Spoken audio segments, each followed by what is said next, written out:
Just going to start now. We've been listening to the second and third movements of Beethoven's Piano Concerto No. 4 in G, Opus 58, played by Rudolf Serkin, with the Boston Symphony Orchestra conducted by Seiji Ozawa. 頭先聽過嘅片段係貝多芬嘅 G 大調第四鋼琴協奏曲，作品編號58當中嘅第二樂章行板同埋第三樂章迴旋曲。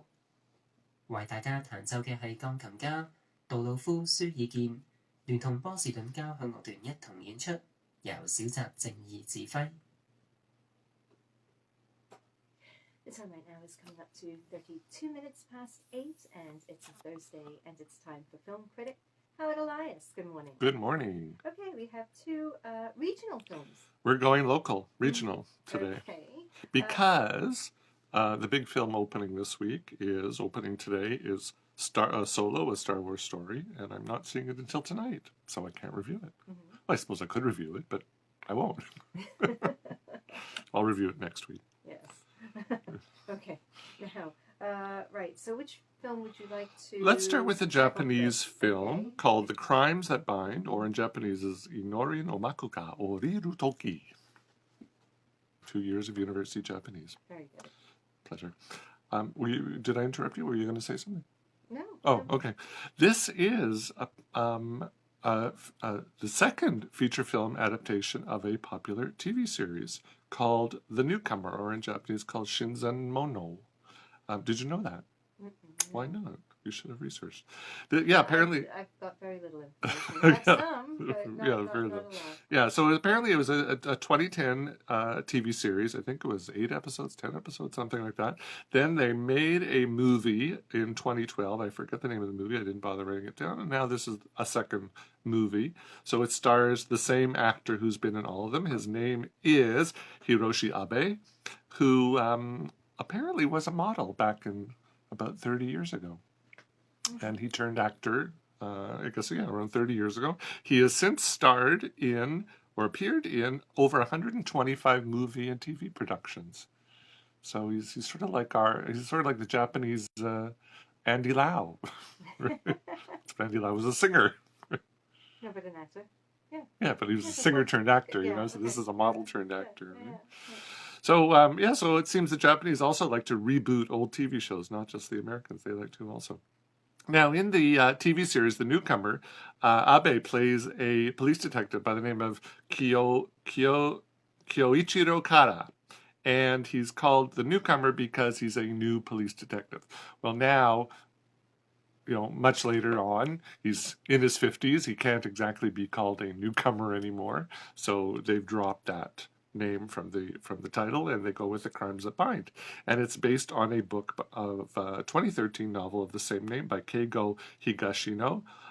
He also wrote the source material for The Newcomer, so they worked together in the past, and the director is also. This is all people coming back together again. Now, the name in Japanese that I said, and I won't bother saying it again because I might break a tooth, it literally means when the praying curtain falls. I get the falling curtain part, but I don't get the praying part, so I can't figure out what that means. If somebody has read the book, maybe they can tell me.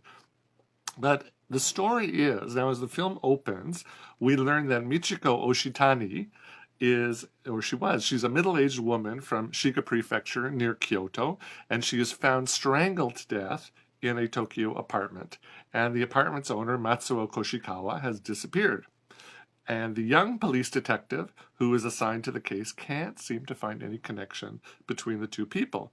But with the help of Detective Kara, who just so happens to be the young detective's cousin, they soon learn that Oshitani came to Tokyo to visit theater director Hiromi Asai. So that's where the falling curtain connection is. Now, the two women knew each other because they graduated from the same school, but there doesn't seem to be any connection between Asai, the theater director, and Koshikawa, the apartment owner. So the police are baffled. They can't figure out what this connection is between these three people. However, the detectives find a calendar amongst Koshikawa's belongings, and on each month is a different name of one of the 12 bridges surrounding the Nihonbashi area of Tokyo written on it. So each month has a different bridge name written on it. And Detective Kara believes that Oshitani's death and Koshikawa's disappearance are connected to his own mother's disappearance that happened years earlier. So somehow he's connected to this. Now, my first thought at that moment was, shouldn't he be taking himself off the case right now? Yeah, really. That's what I thought. But I guess in Japan, you can have conflicts of interest. This is kind of sounding a little bit like Bosch. Anyway, do you know the series? No. Michael Connelly's Bosch. Oh, yeah? It's like And that. in fact, a character with the name of Howard Elias actually got killed in the very first Oh, episode I of season 4. I read the book. Yeah. Yeah, so somebody who we both know, I won't mention his name on here, but he does listen, so hello. He told me about this book years ago. I forget what, When Angels Fall, I think the name of the book is something, or When Angels Take Flight or something like that. And he said, I just read a book and you died on page 3. Anyway, in the series, it's about basically, I mean, you know, he's involved, his mother also was murdered, and he's always trying to get to the bottom of it when he was a young child, and so and then all of his cases seem to like connect to somebody having something to do with his mother's death, and yet he's always working on it. He's always working on it. Interesting. Anyway, Anyhow, okay. yeah. Now it's easy to Aside. yeah. It's easy to understand how the newcomer Shinzamono could have been such a hit, because Abe, as I said, he was once a model, and now he's now in mid-50s, but he's still highly photogenic. And director Katsuo Fukuzawa takes every opportunity to remind us how photogenic his star is, because there's close-up after close-up after close-up of the actor's face. And yeah, he's got either a really good plastic surgeon or good skincare. Or both. Or both, yeah. Now, as for the film, there are some parts that are very sort of noirish, film noir, and it's certainly the this whole mystery of who killed the woman, where's this missing man, what's the connection with the mother, what's the connection with the theater director. That has really good opportunity to have some good noirish scenes to them. But there's not enough of it.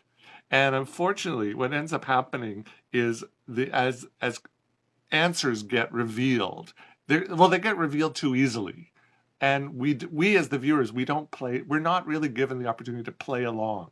If you remember, like any of these murder mystery TV shows, Matlock and Murder She Wrote, you play along with the star of the show to try to figure out who done it. And this one, you're not really given that opportunity to play along, or it's not, you don't savor that opportunity because the clues are revealed too quickly and too easily. And there's a lot of people going, oh, they're yelling at each other and, but smiling at the same time. And so I thought it could have been better than what it was. I was disappointed. And I think so. The script wasn't great. And, as a result, we and Detective Kara, we find out who did it far too easily, and the why it was done and how it was done happens when it happens at the end of the film. We sort of lost interest at that point. At least I lost interest at that point, because I wasn't given that chance to play along. So I would have preferred that. Now, and also there was a couple other like points in the film, like Oshitani, the woman who got murdered in the first scene, who was found murdered in the first scene. She makes a major life choice in the film, and her rationale for doing so is about as flimsy as a piece of wet rice paper. And if I tell you, I don't want to ruin it, but it just wasn't very good. And there's also an illegal search and seizure that takes place. I think the Japanese courts would have serious issue with that one. So that if this really happened, I think the courts would throw the case out in a half a second, because I thought, what are you doing? It was, and in fact, the illegal search and seizure didn't need to happen. And I thought that was just wrong. So, maybe I watched too many American murder mysteries and I've been tainted or something. I watch shows where they're doing that all the time. Illegal search and seizure. Okay, all right. So, what shows are you watching? Yeah, I don't know.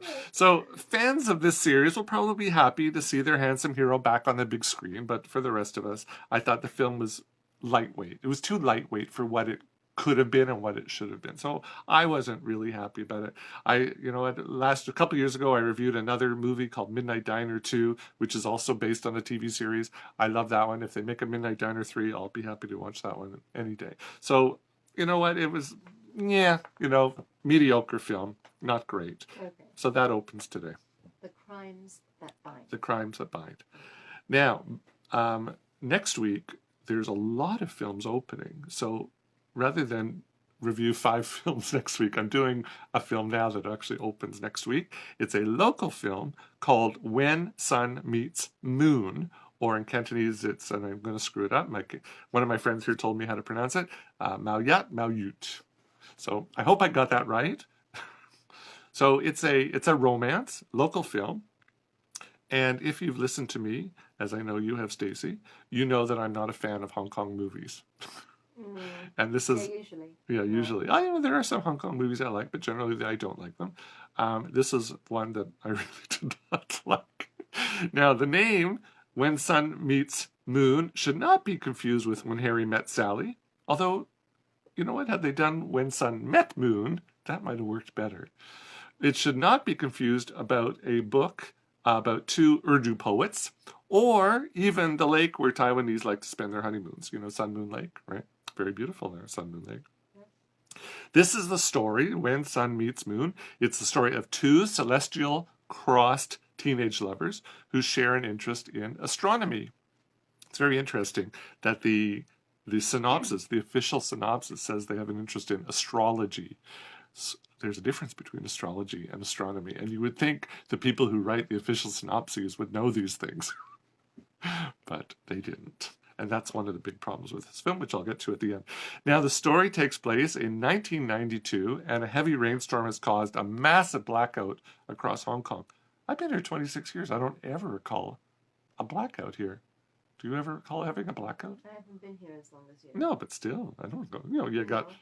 You get flashes, but never a blackout. Yeah. So anyhow, in the story, there's a massive blackout. Rather than sitting at home, 2 high school students, Moon and Sun, and if you're listening to me from overseas and you think those are crazy names, you ain't heard nothing yet, because we got kids here with the name of Lemon and Smurf and Hitler and all crazy names like that. So Sun and Moon is normal around here.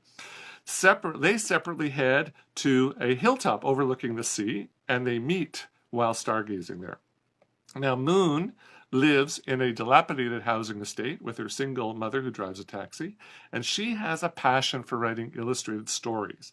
Now, she sees Sun as her model for the daring knight who protects the fair maiden from the dragon. And she draws cutesy little pictures, and we get to see her cutesy little pictures. Now, for his part, Sun is just a misunderstood rich boy who lives with his single father in an upscale flat in Tai Tam. Hong Kong Parkview, to be exact, because you can see it. Now, because Sun is so headstrong, his father plans to move them to America in a year's time. But until that happens, he decides to ship Sun off to a boarding school in Stanley. And if you're not from Hong Kong, not familiar with Hong Kong, that's a part of Hong Kong, Stanley, where hopefully he'll learn some discipline. Now, the two are separated, they begin to write letters to each other. Now, 1992 is that prehistoric time before mobile phones and before text. And even email. Before email? Mm-hmm. No.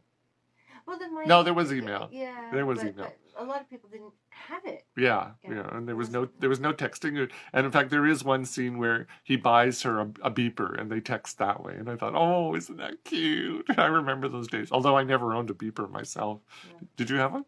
No, I never did. So, and they use Moon's very kind uncle, who seems to own Hong Kong's only stationery shop, because everybody seems to be shopping there, and Sun's school's caretaker as their intermediaries, their postmen. Now, just as the real Sun and the real Moon rarely appear in the sky together, our heroes, Sun and Moon, have to negotiate both their separation and the opposition to the relationship that comes from Moon's mother and Sun's father. So that's what the story is about. Star-crossed lovers, or celestial-crossed lovers, because the moon is not a star. See, if you know astrology, you know that astronomy, you know the moon is not a star. Now, as I said, I have been on record numerous times saying how much I dislike most of the films that are made here, but this one takes it to a whole new level. Now, one of my beefs with these films, and Japanese films are just as bad in this regard, Korean films are just as bad in this regard, they often star actors who are a good 10 years older than the characters they play. And here we have the actress who plays Moon, Kathy Yoon, is 30 years old, and she plays a 17-year-old. It's not believable. Okay. At least her co-star Daichi Harashima is 20, but he doesn't look 17 either. So not believable. You know, I read an article last week about how the big Hong Kong stars, Andy Lau and Aaron Kwok, they're quote-unquote aging out. You know, they're at their age, so they can't play these young characters anymore. And there aren't young actors in the pipeline to take their place. So, and here, this might be a good example where you have a 30-year-old playing a 17-year-old, because there aren't 17-year-old actors, or maybe there are, and they're not getting a chance to act in movies. I don't know. So it's even worse in this film when we see Moon in the story's bookends, because it starts off in a different time, and I'm not sure if it's today, 2018 or 2017, or if it's 10 years after 1992. I don't know what time frame it is, but it's not 1982. That she's already published her first illustrated book, and she looks exactly the same as she did when she was in high school. So certainly if it's 25 years later, she definitely did not look 42, a 30-year-old looking 42. So that was one problem. Another problem I had with this film is the writing. It was just as grating. In one scene towards the end of the film, Sun tells Moon that he loves her, but he has yet to even plant a kiss on her face. Now, I get that some kids are naive socially, and certainly back in 1992, they probably were even more naive than they are today, but that's bordering on the ridiculous. I think at that point, when he says, I love you, a kiss would have made it more believable. Even if it was a bad kiss, he needed to kiss her. So I thought, I didn't buy it. And there's a whole subplot involving Sun's teacher, where Sun is now wiser than the teacher when it comes to matters of love, and gives her advice, and I'm thinking, oh, please, give me a break. But in fact, with Sun's teacher, I just wanted to reach through the screen and smack some sense into her. So I thought. And finally, and this one is the biggest one, is the English subtitles. They were horrible. You know, we have Google Translate today. There's no excuse for bad subtitles, bad translation. Now, even Google Translate, when it comes to Chinese translating to English, it's not good. It's not. But this is even worse. They use dodgy Shenzhen software or somebody who doesn't even speak English. The translation was so bad that I started reading the Chinese to understand what they were saying. It was really, really horrible. So bad director. Benny Lau, you should be smacked as well, because that was horrible. So in my mind, this is a badly written film. It's a badly directed film. It's a silly story. But if you've given yourself a ridiculous English name like Paper or Snowy or, you know, whatever, and you like a bit of coffee with your sugar, you know, you have Hello Kitty dolls all across your desk cubicle, you're going to love this film. So go see it. If you're not one of those people, avoid this film like the plague. So that's my take. Oh, dear. Oh, yes. That is the take of Howard Elias. 1 minute early. One man's opinion about this film, When Sun Meets Moon. Yeah. Okay, well, thank you for that. All right. See ya. All right. And now